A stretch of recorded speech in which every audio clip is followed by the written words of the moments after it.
Saya bacakan butuh 2 hari 2 malam untuk membacakan gelarnya ya, Bu Dr. Isti.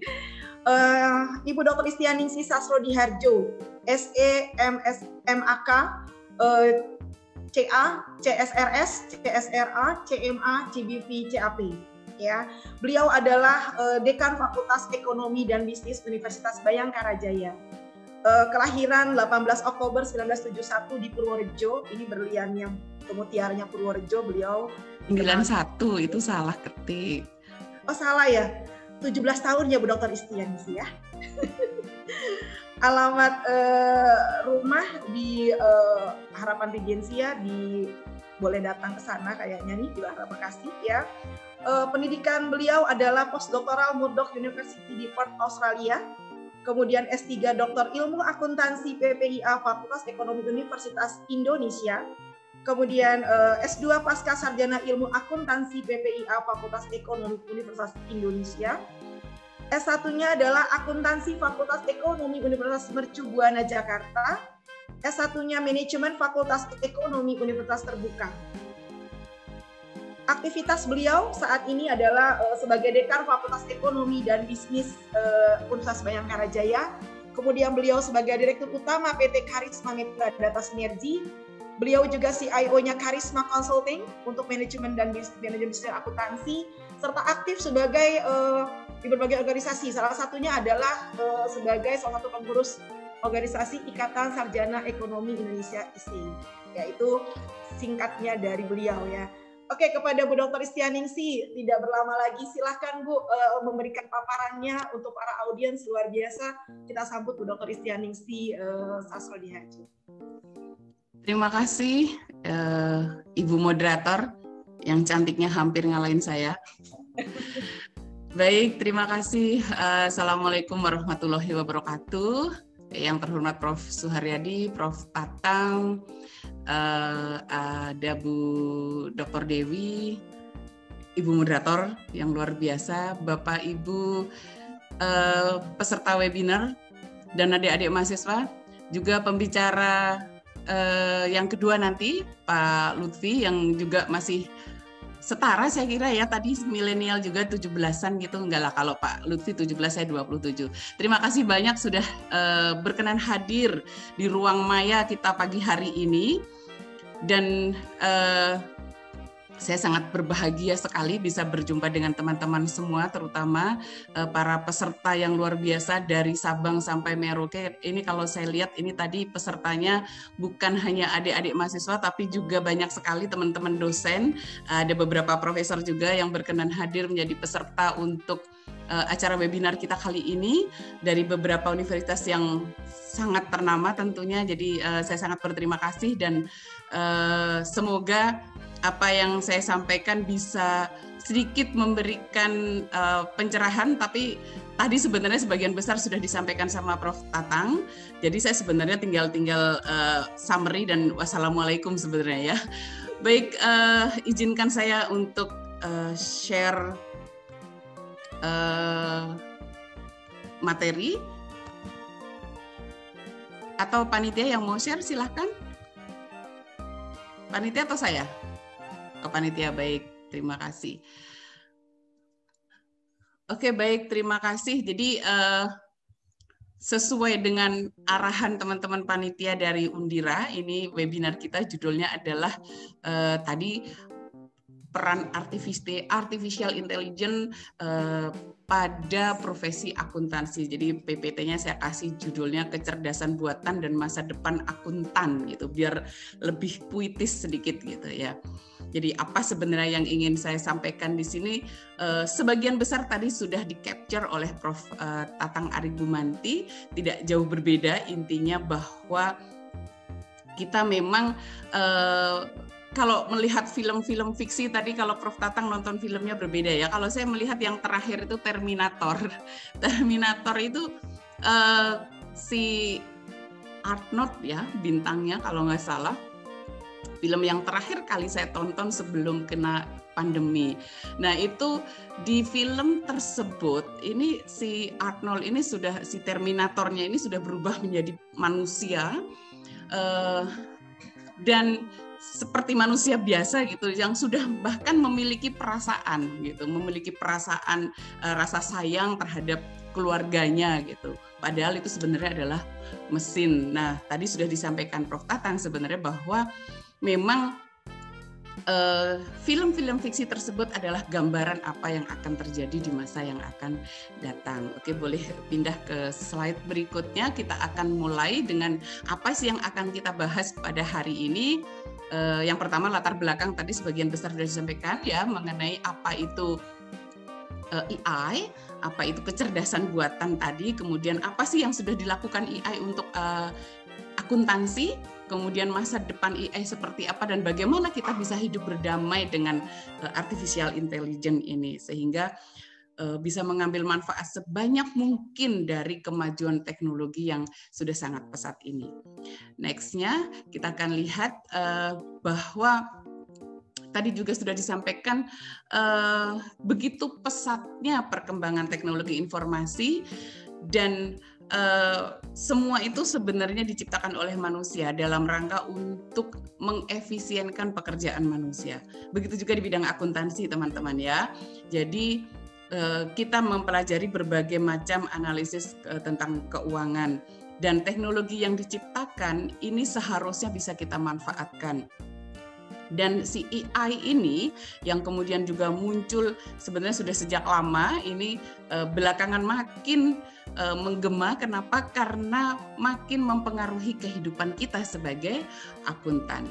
Ya, next slide. Kemudian kita akan lihat bahwa penjelasan dari secara teori ini, teori ekonomi klasik dan neoklasik dulu dia menjelaskan bahwa ini teknologi ini sebenarnya mestinya punya dampak positif terhadap ketenaga kerjaan. Kenapa? Karena teknologi itu tujuannya adalah meningkatkan produktivitas dari perusahaan dan mengubah pola kerja dan menciptakan peluang kerja serta berbagai jenis pekerjaan yang baru. Nah, tapi bagaimana dengan AI dan bagaimana pengaruh AI ini terhadap potensi pengangguran akibat adanya teknologi yang makin luas, makin bisa menggantikan peran manusia di berbagai lini pekerjaan. Kita akan lihat ya yang berikutnya bahwa kita akan mulai dengan definisi AI dulu lah sebenarnya.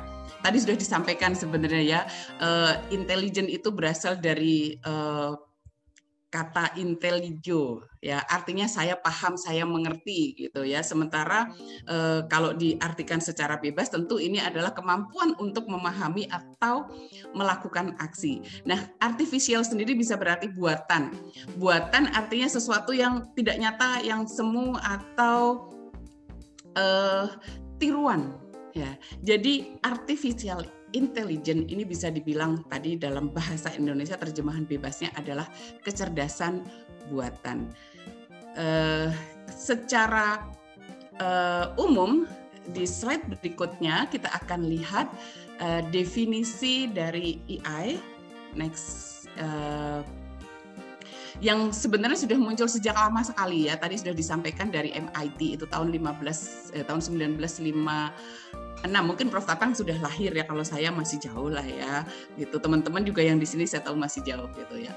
Jadi bisa diterjemahkan secara bebas adalah kecerdasan yang ditambahkan pada mesin, pada sistem yang diatur sedemikian rupa secara ilmiah dan dimasukkan ke komputer, ke mesin gitu, supaya dia bisa melakukan pekerjaan seperti yang dilakukan manusia. Ya. Berikutnya, jadi itu intinya tadi ya, bahwa AI itu kecerdasan yang ditambahkan di sistem, ditambahkan di komputer, supaya bisa melakukan pekerjaan seperti yang dilakukan oleh manusia. Ini kalau dilihat gambarnya juga begitu. AI itu apa? Pas dibuka, ternyata isinya adalah program-program di dalamnya. Isinya if then. Nah, jadi AI ini memang didesain untuk bisa berpikir seperti manusia, gitu. Bisa melihat, bisa mempelajari, menganalisis, bahkan dia menyimpulkan dan memecahkan suatu masalah. Itu. Nah, sebenarnya otak manusia itu kita tahu kalau kita ini kan mengatur semua informasi yang datang kepada kita.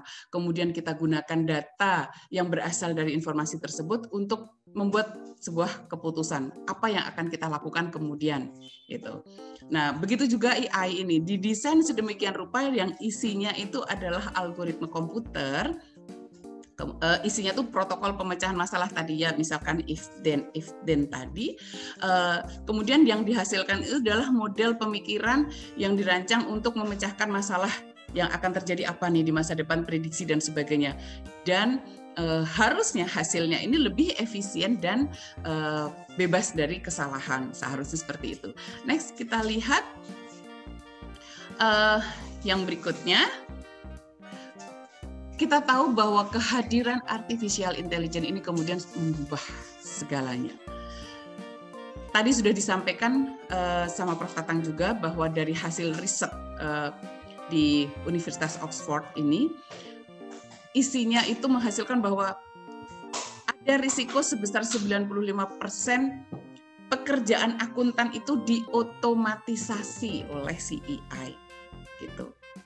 Kalau memang benar 95% pekerjaan kita kemudian diotomatisasi, bagaimana pekerjaan kita sebagai akuntan? Apakah kemudian seluruhnya akan diakuisisi oleh mesin? Apakah kita kemudian tidak berguna lagi? Kita akan lihat. Next slide. Saya akan cepat saja karena supaya nanti juga ada waktu untuk berdiskusi. Benarkah profesi kita sebagai akuntan atau teman-teman adik-adik semua calon akuntan dan Bapak Ibu semua ini nanti tidak lagi dibutuhkan?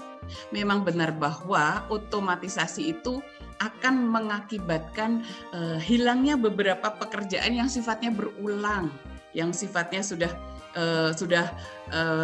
terprogram sedemikian rupa nanti kalau ini begini, kalau ini begini. Nah, yang seperti itu kemudian perhitungan, rekonsiliasi itu memang akan diotomatisasi. Sementara kita tahu bahwa lebih dari 5 abad yang lalu, profesi kita sebagai akuntan, dan teman-teman calon akuntan ini perlu tahu ya, bahwa akuntansi ini punya peran penting dalam sistem sosial dan ekonomi di setiap negara. Kenapa? Karena akuntansi ini merupakan basis informasi tentang aktivitas bisnis, dan kita sebenarnya yang menetapkan aturan main yang harus diikuti oleh semua pengusaha dan bisnis. Jadi ini peran akuntan di 5 abad yang lalu. Bagaimana ke depannya? Kita lihat next slide-nya. Yang berikutnya. Kita tahu bahwa kecerdasan buatan ini kemudian memang mengubah pola ekonomi dan kesejahteraan masyarakat di semua lini, di semua bidang, bukan hanya akuntansi. Nah, kalau di akuntansi gimana? Banyak sekali memang tugas akuntan yang tadi saya sampaikan bahwa pemrosesan utang piutang misalnya, itu dengan mudah ditangani oleh AI. Tadi sudah disampaikan sama Prof. Tatang kalau yang ini ya, intinya 85% orang itu percaya bahwa AI ini akan membawa keunggulan kompetitif nih, gitu. Jadi positif ya. Dan 75%-nya menyatakan bahwa kecerdasan buatan ini hadir untuk meningkatkan produktivitas perusahaan, produktivitas kita dalam bekerja. Jadi dengan AI semua penanganan dan pemrosesan data itu justru memang otomatis, dan data yang dihasilkan memang memiliki tingkat akurasi yang terjamin dan dihasilkan dengan lebih cepat daripada kalau diproses secara manual oleh manusia. Nah, kita akan lihat yang berikutnya, teman-teman. Slide berikutnya. Ya. Terus kalau semua sudah apa sih yang dilakukan oleh AI ini untuk akuntansi gitu ya? Karena tadi selain hal-hal yang sudah sifatnya berulang, itu juga si AI ini dia kumpulin data nih secara otomatis gitu ya, data-data terkumpul. Nah, kita nih mestinya bisa fokus pada interpretasi data tersebut, bagaimana implementasinya, rekonsiliasi bank, kemudian manajemen biaya, dan nanti di slide berikutnya saya akan sampaikan juga ada beberapa tugas lain di akuntansi ini yang sudah diambil alih oleh AI. Apa saja itu kita lihat di slide berikutnya. Kita lihat yang pertama, slide berikutnya silahkan. Yang pertama misalkan ketika kita mau closing secara periodik gitu ya. pelaporan, kemudian ada adjustment. Nah, CEI ini bisa memberikan kita data dari berbagai sumber, kemudian dikonsul sama CEI ini, digabungkan sehingga proses kita dalam melakukan closing ini bisa lebih cepat, lebih akurat. Kemudian di pengadaan barang dan jasa, jadi CEI ini juga sudah lebih mudah melacak perubahan harga, misalkan kita punya banyak pemasok. Nah, ada perubahan harga di pemasok A, di pemasok B. CEI ini sudah bisa melacak perubahan harga tersebut. Jadi dia bisa memberikan informasi yang lebih banyak kepada kita.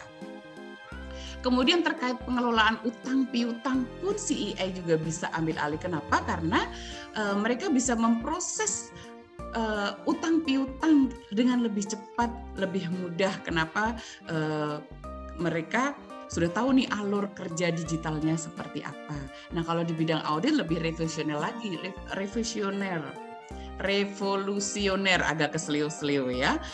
Revolusioner kenapa? Karena sekarang nih auditor misalnya saja hal kecil saja, dia tidak perlu lagi mencari lemari file, kita vouching kemana-mana ya, nyari voucher kemana-mana, karena semua dokumentasi yang dibutuhkan oleh teman-teman auditor itu bisa diakses dengan mudah melalui file digital yang disediakan oleh CEI. Kemudian manajemen biaya, misalkan ini CEI juga bisa periksa tanda terima nih, misalkan dia bisa melihat pengeluaran dan kalau ada orang-orang yang akan melakukan pelanggaran, dia bisa kasih red flag gitu ya, bisa kasih peringatan gitu. Di manajemen risiko pun seperti itu. Jadi CEI ini bisa menguraikan teks serta menemukan ini kalau ada perbedaan gimana nih supaya dia bisa memberikan alarm ya, alarm supaya antisipasi nih kalau ada, atau kalau ada kemungkinan terjadi kecurangan atau kerugian, bahkan dia bisa mengantisipasi itu dengan lebih baik. Nah, selain itu juga ada CEI ini kemampuannya juga bisa menganalisis tren. Selama ini kan kalau kita melakukan analisa laporan keuangan nih teman-teman akuntan biasanya dilakukan dengan berbagai metode. Nah, CEI ini juga sudah mampu melakukan itu. Jadi begitu banyak pekerjaan yang bisa diambil alih. Dan yang terakhirnya ada namanya AI chatbots. Apa ini? CEI ini bisa menjawab apa ya? Kalau ada pertanyaan-pertanyaan yang sudah sangat sering ditanyakan gitu. Misalnya, kapan nih tagihan saya jatuh tempo? Ada akun terbaru saya nih, saldonya berapa gitu? Ada status akun saya sampai di mana? Ini si chatbot ini bisa melakukan semuanya, bisa memberikan jawaban atas pertanyaan-pertanyaan yang biasanya ditanyakan oleh teman-teman akuntan. Nah, banyak sekali ya pekerjaan yang sudah diambil alih oleh CEI. Kemudian kita lihat di slide berikutnya apa yang tertinggal untuk kita nih sebagai akuntan. Apa dong yang bisa kita lakukan sementara hal-hal yang begitu banyak yang selama ini bikin pusing ya kalau teman-teman akuntan tuh aduh mau closing, semua sudah dilakukan dengan baik oleh AI. Apa dong yang bisa kita lakukan? Ya tentu hal yang tidak bisa dilakukan oleh komputer. Apa itu? Kreativitas. Itu yang utama. Berpikir secara kritis dan keterampilan dalam mengambil keputusan secara tepat di dalam bisnis gitu. Kemudian apalagi yang tidak bisa dilakukan oleh komputer? Menjalin kerjasama, menjalin hubungan baik seperti Undira dengan Ubara. Nah, ini hanya bisa dilakukan oleh manusia. Sementara akuntan butuh itu ya, kemampuan untuk membangun kepercayaan dengan klien. Ini tetap menjadi tugas kita. Tidak bisa digantikan oleh CEI yang luar biasa tersebut. Kemudian yang berikutnya, kita akan lihat memang CEI ini punya banyak kelebihan. Tadi sudah disampaikan ya, apa saja yang bisa mereka ambil alih nih. Pekerjaan teman-teman akuntan banyak yang bisa diambil alih. Kelebihannya apa ya? Dia nggak berubah nih, konsisten ya. Nggak kayak Bu Iis nih sebagai moderator, suka berubah seiring dengan moodnya, moody gitu ya. Kalau CEI ini nggak berubah dia. Sudah permanen sifatnya. Terus dia bisa nyimpen banyak informasi atau data tanpa ada batasan kecuali dibatasi oleh si pembuatnya gitu. Tapi kalau kita apalagi Prof Tatang nih ya karena udah usia sering lupa ya Prof ya gitu. Kalau audiens enggak lah ya. Kemudian CEI ini bisa menggunakan waktu yang lebih efisien, lebih akurat kalau bikin pekerjaan. Ini kalau Bu Is kadang-kadang gitu, pas lagi kerja terus sambil nyanyi dia lupa deh gitu, jurnalnya nggak balance gimana dia lupa. Nah ini sudah bisa dilakukan dengan baik, dengan lebih baik dengan CEI ini. Dia juga bisa memecahkan masalah yang lebih kompleks dan tujuannya meningkatkan produktivitas bukan kreativitas kerja kita ya. Kalau masalahnya macam-macam, ketika didesain sedemikian rupa programnya dia sudah bisa melakukan itu. Kemudian dia bisa mentransfer kemampuan dari satu komputer ke komputer yang lain gitu. Ketika diprogram dia bisa melakukan itu. Itu kelebihan dari AI. Terus kita gitu, ini AI ini kan padahal kan buatan ya, tiruan gitu. Yang aslinya gimana yang orinya? Kita akan lihat di slide berikutnya. Kita lihat di slide berikutnya kalau yang ori tadi kelebihan si AI ini kelebihan dari kecerdasan yang alami, yang pemberian dari pencipta. Kita kreatif ya, kita punya kemampuan untuk nambah pengetahuan baru. Tapi kalau kecerdasan buatan tadi kan stuck. Dia tetap tadi permanen, tergantung sistem yang dibangun seperti apa. Kemudian kita dengan kecerdasan alami yang kita miliki yang merupakan anugerah dari Sang Pencipta, kita bisa menggunakan misalkan melalui pengalaman yang lalu, kita punya pengalaman masa lalu seperti apa. Ini lagunya Bu Is lagi nih. Kemudian kita bisa belajar secara langsung. Sementara kalau kecerdasan buatan nih harus dikasih input dulu nih.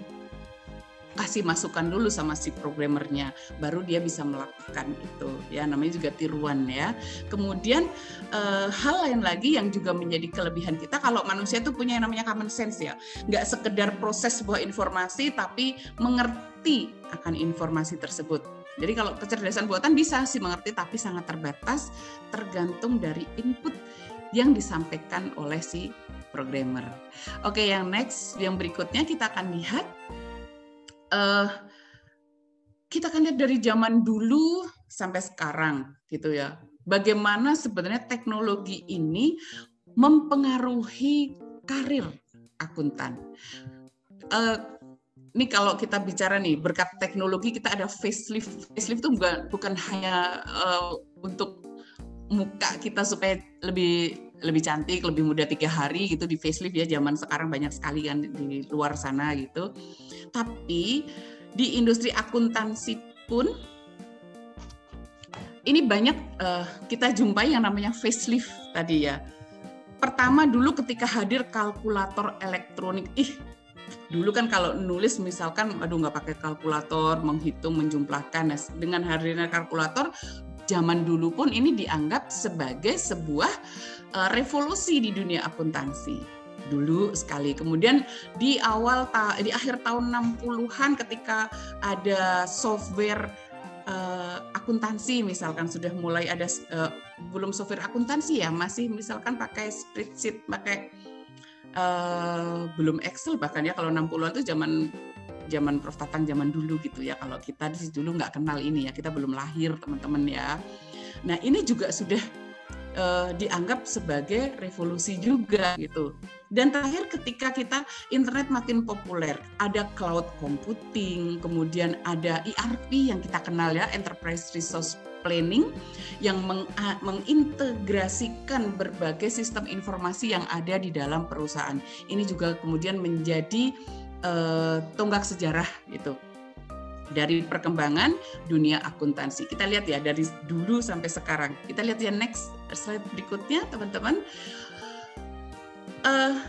Kita terbukti tadi dari mulai kalkulator sampai komputer yang canggih sampai ERP. Sejarah membuktikan bahwa teknologi memang terus menantang profesi akuntansi, tapi pekerjaan di industri akuntansi justru makin berkembang. Kenapa? Karena solusi teknologi itu dirancang untuk memecahkan masalah yang sudah ada sebelumnya. Tapi gimana kalau ada masalah baru? Tentu ini butuh peran kita manusia untuk melacaknya, memahaminya, kemudian gitu ya.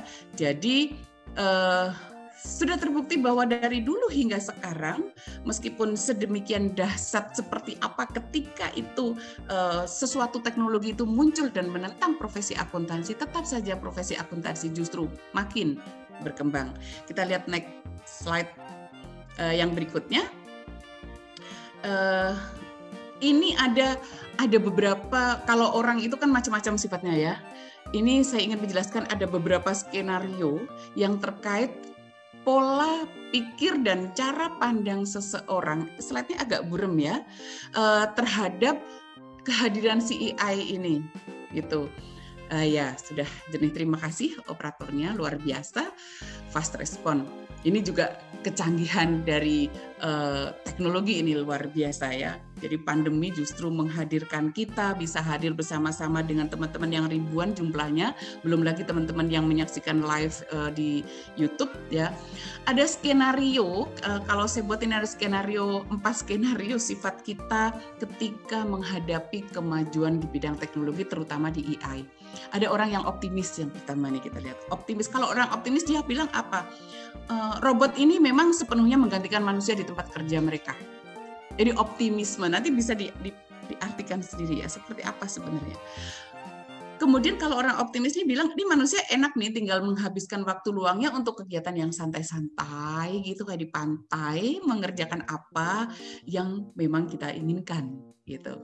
Kemudian ada orang yang tipenya pesimis gitu. Orang pesimis ini biasanya dia berpikir, aduh nih gimana ya, jangan-jangan kita nih manusia direduksi nih, dikurangi nih. Kita statusnya bukan lagi menjadi makhluk yang paling mulia, yang nomor 1 di dunia, tapi kita menjadi kelas 2 nih, bahkan di bawah robot ciptaan kita sendiri gitu. Jadi orang yang tipe pesimis ini kemudian tidak termotivasi untuk bekerja dan menyerahkan semua keputusan penting ke komputer. Nah, ada lagi yang sifatnya pragmatis. Orang pragmatis nih dia kalau skenario yang pragmatis nih begini. Dia berpikir bahwa manusia tetap selangkah lebih maju dari AI.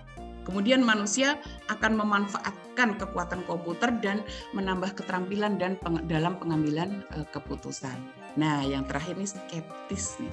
Skeptis nih gimana ya? Skeptis nih cenderung agak ragu tapi ke positif. Kayak kita lah akuntan ya, akuntan banget tuh. Skeptis tuh lebih ke prudence ya, kehati-hatian sebenarnya ke sana arahnya gitu ya. Kehati-hatian tapi ke arah yang positif gitu. Jadi kalau si orang yang skenarionya skeptis ini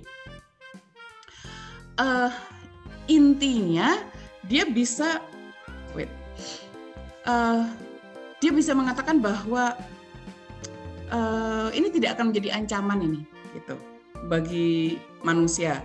Jadi kehadiran si komputer ini akan memicu kreativitas kita dalam berkarya gitu. Nah, yang mana kita gitu. Jadi dalam semua tugas yang membutuhkan kreativitas ini kita yang menjadi prioritas jelas di atas komputer. Kenapa? Karena komputer tidak akan pernah mencapai kemampuan kreativitas manusia. Jadi AI ini tidak akan menjadi ancaman bagi umat manusia, bagi orang-orang yang skeptis. Skeptis ini mungkin lebih tepat tadi ya saya sampaikan diganti dengan kata prudence. Ya. Next slide. Jadi termasuk yang manakah Anda? Termasuk yang manakah kita? Optimis, pesimis, pragmatis, atau skeptis? Ya. Terus gimana masa depan kita? Nah tadi tergantung ya dari mana Anda memandang. Anda berada di skenario yang mana gitu. Masa depan AI itu memang seperti apa ya? Itu hal yang tidak terelakkankah atau tidak realistis gitu ya. Tadi sudah disampaikan sama Prof. Tatang nih bahwa di 2026 nanti pertumbuhan akuntan ini akan 10%, diharapkan akan tetap bertumbuh 10% sampai tahun 2026. Tadi sudah disampaikan ya di slide berikutnya juga ada nanti ya rata-rata lebih tinggi dari profesi-profesi yang lain ya. Nah, tapi memang profil pekerjaan kita sebagai akuntan ke depan ini akan berbeda dari apa yang sudah dilakukan senior-senior kita dulu, gitu ya. Dan juga nggak akan sama kita sekarang dengan nanti yang 10 tahun yang akan datang. Adik-adik yang ada di sini yang luar biasa dari berbagai universitas yang ada di sini. Dan juga rekan-rekan dosen ini saya banyak sekali teman-teman dosen yang di sini. Ya, bahwa banyak data yang tersedia ini kan kita kita ada big data ya, dengan adanya kemajuan teknologi semuanya rely on big data. Justru big data ini akan menambah pekerjaan kita sebagai akuntan juga gitu. Jadi masa depan AI memang tak terelakkan, tapi apa yang harus kita lakukan? Kita lihat next slide-nya. Teman-teman, ya kita lihat bahwa kita lihat di slide berikutnya. Ya ini. Saya sudah sampaikan tadi juga Prof. Tatang tadi bahwa AI ini memang mampu melakukan pekerjaan dengan lebih efisien dan bahkan mampu mendeteksi kalau ada kecurangan tadi ya, ada fraud, ada penipuan gitu ya. Kemudian juga menganalisis data dalam jumlah besar secara instan. Dia bisa mengevaluasi berhasil atau gagal ya masa lalu seperti apa sehingga dia bisa memprediksi masa depan dengan lebih akurat. Ini yang dilakukan AI. Nah, AI ini dapat melakukan semua tugas yang dilakukan oleh manusia, seperti basicnya bahwa memang definisinya adalah dia didesain sedemikian rupa supaya bisa melakukan hal-hal yang bisa dilakukan manusia. Tapi AI sudah disampaikan lagi tidak akan pernah bisa menggantikan peran akuntan yang sesungguhnya. Kenapa? Tadi sudah disampaikan ya, 10% hingga 2026 pertumbuhan akuntan akan lebih tinggi dibandingkan dengan rata-rata profesi lain. Next. Oke. Memang tadi sudah disampaikan juga bahwa kecerdasan buatan itu akan mempercepat pekerjaan kita. Tapi dia tidak akan menggantikan akuntan, melainkan melahirkan kembali akuntan yang baru, akuntan yang canggih, akuntan yang ada di room Maya ini adalah teman-teman milenial dan generasi Z yang ada di sini. Adalah nanti akuntan baru yang sudah ditransformasikan tadi ya dengan kehadiran AI ini. Anda yang akan memanfaatkan AI ini dengan lebih baik dan Anda tetap menjadi leader di masa depan gitu. Karena memang teknologi yang ada di AI ini pun dia tidak akan mampu menggantikan kecerdasan emosional dan kemampuan berpikir kritis yang dimiliki oleh manusia.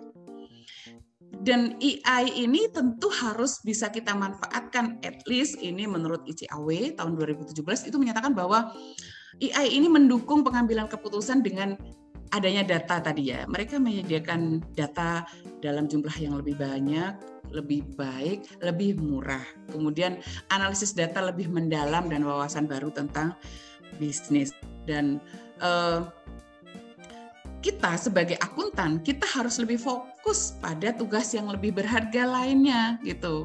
Karena hal-hal yang sepele-sepele ini yang berulang-berulang semua sudah bisa dilakukan oleh si AI gitu. Jadi kita bisa fokus pada hal lain yang lebih berharga, memberikan misalkan konsultasi dan sebagainya. Nanti ada di slide berikutnya kita lihat ya. Oke, next slide ya. Jadi si AI ini tadi sudah disampaikan dia mentransformasikan, mengubah si akuntan, mengubah peran akuntan, tapi tidak menggantikannya. Jadi dari hasil riset ini sudah membuktikan bahwa memang AI ini nanti diatur untuk lebih banyak pekerjaan gitu ya. Justru AI ini nanti akan menciptakan pekerjaan-pekerjaan baru daripada pekerjaan yang digantikannya tadi. Jadi yang digantikannya tadi kan yang sifatnya rutin-rutin gitu, yang berulang dan sebagainya, menganalisis dan sebagainya. Tapi akan muncul pekerjaan baru yang harus dan hanya bisa ditangani oleh akuntan. Jadi kita tidak perlu khawatir gitu bahwa kita akan digantikan oleh AI. Gitu. Tentu perusahaan akan selalu membutuhkan akuntan seperti teman-teman yang luar biasa yang ada di sini, yang bisa menganalisis dan menginterpretasikan, memaknai setiap data yang dikeluarkan oleh si AI dan memberikan layanan konsultasi dengan baik kepada dunia bisnis. Gitu. Next slide. Oke, kita akan lihat. Jadi gimana dong kita menghadapi masa depan gitu? Kita harus tetap menemukan cara yang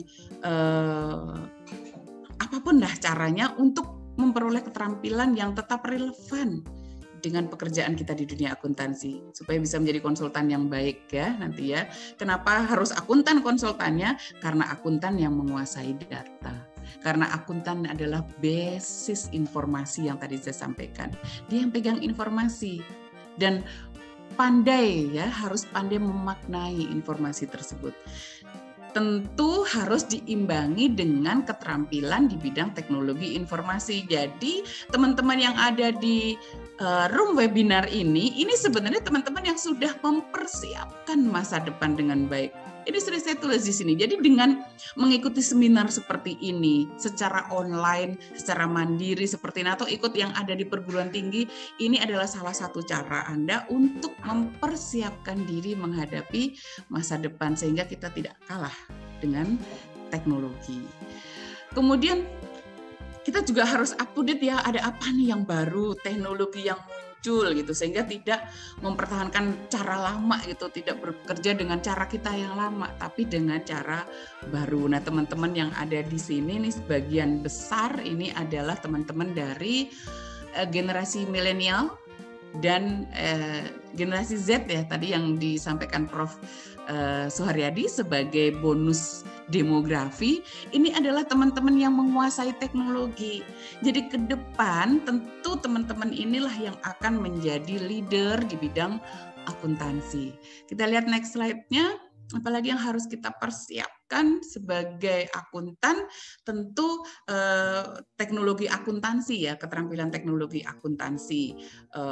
Excel ini sudah harus sangat menguasai ya, Excel yang lanjutan ya. ERP tadi sudah saya sampaikan, Enterprise Resource Planning, ada JDBaan, SAP, Oracle. Si SAP itu, kalau ERP kan Enterprise Resource Planning, SAP itu sering diartikan sama teman-teman si anu aja puyeng gitu, saking susahnya mempelajari itu. Tapi saya yakin teman-teman generasi milenial dan Z yang ada di webinar ini pasti mampu untuk mempelajari ini ya. Juga Oracle nih kalau zamannya Bu Islamiyah Kamil saya suruh belajar Oracle, dia bilang ora kelar-kelar, Beb. Gitu ya singkatannya. Jadi nggak kelar-kelar, nggak selesai-selesai. Tapi kalau teman-teman yang ada di sini yang milenial dan generasi Z pasti dengan cepat sangat mampu menguasai program-program yang sifatnya ERP ya, Enterprise Resource Planning, yang sudah mengintegrasikan semua sistem yang ada di dalam perusahaan. Kemudian Microsoft Visual Basic ini juga harus dikuasai, analisis data. Dan selain paham teknologi, akuntan juga harus punya keterampilan tentang bagaimana melayani pelanggan ya, menjadi komunikator yang baik. Dan intinya nih kalau kita nih harus mengembangkan pola pikir kepo gitu. Jadi kepoan itu perlu kalau jadi akuntan. Akuntan tuh harus kepo gitu, penasaran, pola pikir penasaran. Apa sih itu? Apa sih kok ada yang baru? Seperti apa? Dan pelajari gitu. Penasaran atau kekepoan kita terhadap kemajuan teknologi, terhadap cara bekerja yang baru, ini yang harus kita pertahankan dan justru harus kita tingkatkan gitu. Kalau kepo hal lain itu apa ya, pansos apa gitu ya, itu Bu Is lah ahlinya ya. Oke, next slide. Jadi tetap pola pikir penasaran itu penting sebagai akuntan. Next slide silakan ya. Ya, minta tolong. Kalau tadi, ya betul. Kalau tadi memang AI ini tak terelakkan, terus apa yang harus kita lakukan? Yang nggak bisa kita hindari, itu kita rangkul saja. Rangkullah yang tak terelakkan itu.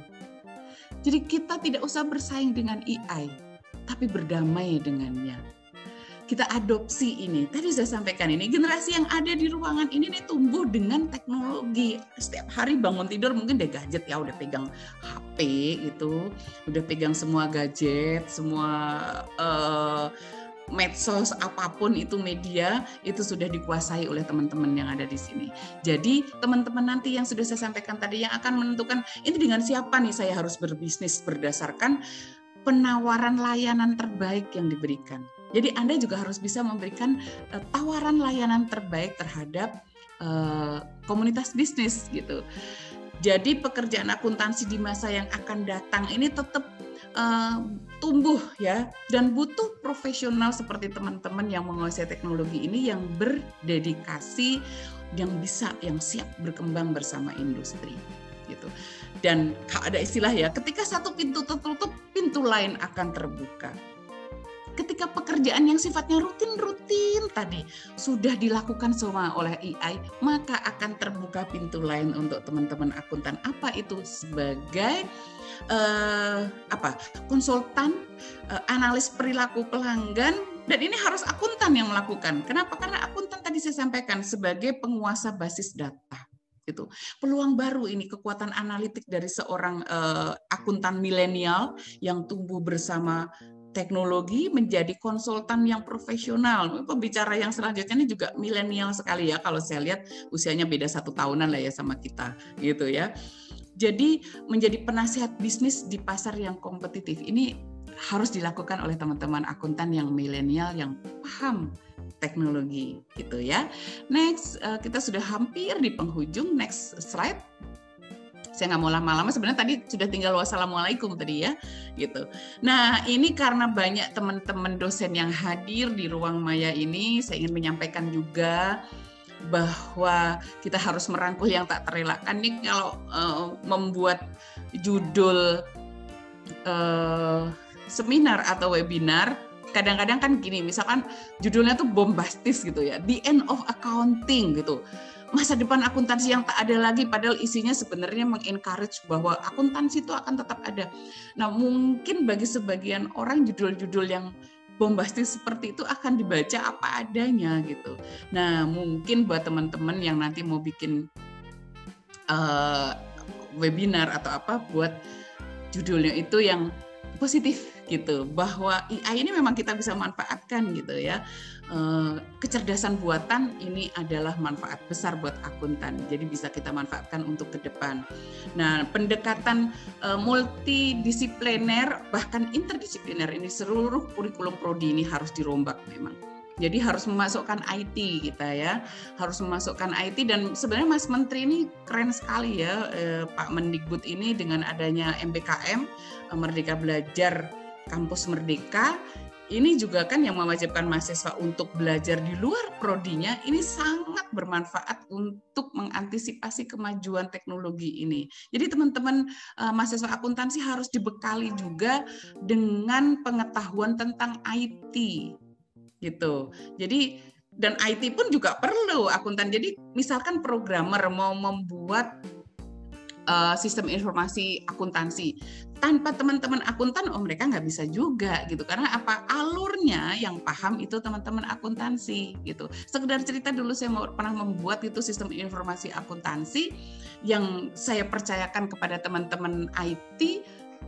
Ketika tidak didampingi teman-teman dari akuntansi, apa yang terjadi? Yang keluar itu ada beban gaji karyawan pabrik misalkan, itu keluar di laporan laba rugi, kan nggak benar. Mestinya kan masuk di pasti semuanya menjawab, masuk di HPP ya, bukan di laba rugi. Ini kalau bukan akuntan kan nggak tahu filosofinya, maknanya tadi.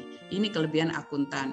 Jadi pengetahuan dan keterampilan dan di kecerdasan buatan ini serta ilmu data ini harus menjadi keunggulan kompetitif dari teman-teman mahasiswa, dari teman-teman pengelola prodi. Karena saya lihat banyak pengelola prodi yang hadir juga di sini dari berbagai universitas. Tadi saya lihat ada dari Surabaya, ada dari Sumatera, banyak sekali gitu. Saya lihat teman-teman pengelola prodi juga hadir. Jadi mohon nanti nih harus diakomodasi, meskipun kita tahu bahwa selalu akan ada nih gap ya, akan ada gap antara dunia di universitas gitu, teman-teman mahasiswa belajar di dalam kampus dengan yang ada di dunia nyata. Tapi bagaimanapun juga kita harus berupaya untuk bridging the gap ya, bagaimana menjembatani ini dengan melakukan kolaborasi, dengan kemitraan antar kampus kayak Ubara dengan Undira. Ini kerjasamanya manis luar biasa ya. Saya kebetulan dulu alumni dari Mercu Buana. Nah, rektornya Undira nih alumni dari Mercu Buana, tapi kita ketemu di sini, kemudian kita bekerja sama. Saya atas nama Universitas Bayangkara Jakarta Raya juga sangat berterima kasih ini kepada Prof. Haryadi atas kesempatan bekerja sama yang luar biasa kita akan wujudkan. Jadi kalau tadi Prof. Haryadi menyampaikan Undira ini mewakili kampus-kampus Gurem, sementara Ubara ini kampus menengah gitu ya, tidak ada lah seperti itu ya. Jadi yang namanya kerjasama kita setara, kita akan sama-sama memajukan dunia pendidikan, utamanya adalah profesi akuntansi melalui webinar ini. Jadi saya sangat bahagia sekali. Yang kemudian yang berikutnya kita tinggal 1,5 slide gitu. Ada ya 1,5. Yang slide berikutnya kita akan lihat, ini untuk teman-teman ini ya. Ini gambaran dari revolusi industri kelima sebenarnya. Kita keempat saja masih tertatih-tatih ya. Tadi yang gambar tadi boleh kita keempat saja masih tertatih-tatih, tapi kita sudah harus ada di industri kelima nih yang semuanya bergantung pada robot intinya itu ya. Jadi sebenarnya keseimbangan tetap kayak akuntan itu kan gitu ya, prosesnya keseimbangan. Tadi slide yang berikutnya belum ya, kelewat ya, satu yang bagaimana kita hidup damai dengan AI. Minta tolong di up dulu ke slide yang sebelumnya tadi yang terlewat. Ya, yang berikutnya yang hidup damai dengan, oke, yang berikutnya lagi, oke. Tidak ada cara untuk menghindari kemajuan teknologi. Dia cepat sekali, efisien, dan akurat. Nah, tapi bagaimana kita bisa memanfaatkan? Kita tidak perlu mengalahkan. Kenapa harus mengalahkan? Kan kalau bisa dirangkul tadi yang saya bilang ya, kita hidup damai dengannya, kita manfaatkan gitu. Kita rangkul teknologi baru ini dan belajar bagaimana caranya supaya kita mampu memaksimalkan pemanfaatan dari teknologi ini. Dengan kesadaran dan pemahaman bisnis dan keterampilan berhitung kita yang kuat, tentu teman-teman akuntan nanti ke depan akan mampu menempatkan profesi akuntan ini dengan baik, bahkan melintasi batas-batas organisasi. Semakin kita siap untuk membantu klien, membantu orang lain menuju kesuksesan dengan mengintegrasikan dan memanfaatkan teknologi kecerdasan buatan dalam proses kita bekerja, maka kita akan semakin berharga. Anda akan semakin berharga. Itu yang bisa saya sampaikan. Next slide-nya terakhir. Jadi ini slide yang terakhir. Ya, brace yourself ya, karena AI is coming katanya gitu ya. Siapkan diri Anda lebih dari sekedar akuntan. Terima kasih banyak. Saya kembalikan kepada moderator. Semoga bermanfaat. Assalamualaikum warahmatullahi wabarakatuh.